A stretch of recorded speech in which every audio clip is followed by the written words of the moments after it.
नमस्कार। मेरा नाम है बबली देवी ते मेरी अज दी कविता का शीर्षक है माँ। गल सच है सुना मेरा रब मेरी माँ, मेरा रब मेरी माँ।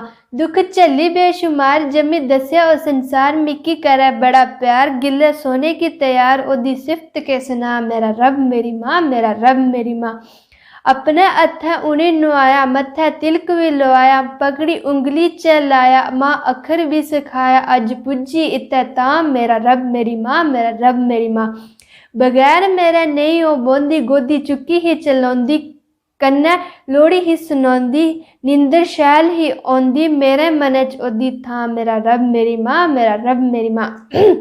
सवेरे जल्दी उठी जा, नारी चाह भी बना, अपने हत्थे ही खुला, कन्नै दुद्ध भी पिला, मेरे सिर ओदी छां मेरा रब मेरी माँ, मेरा रब मेरी माँ।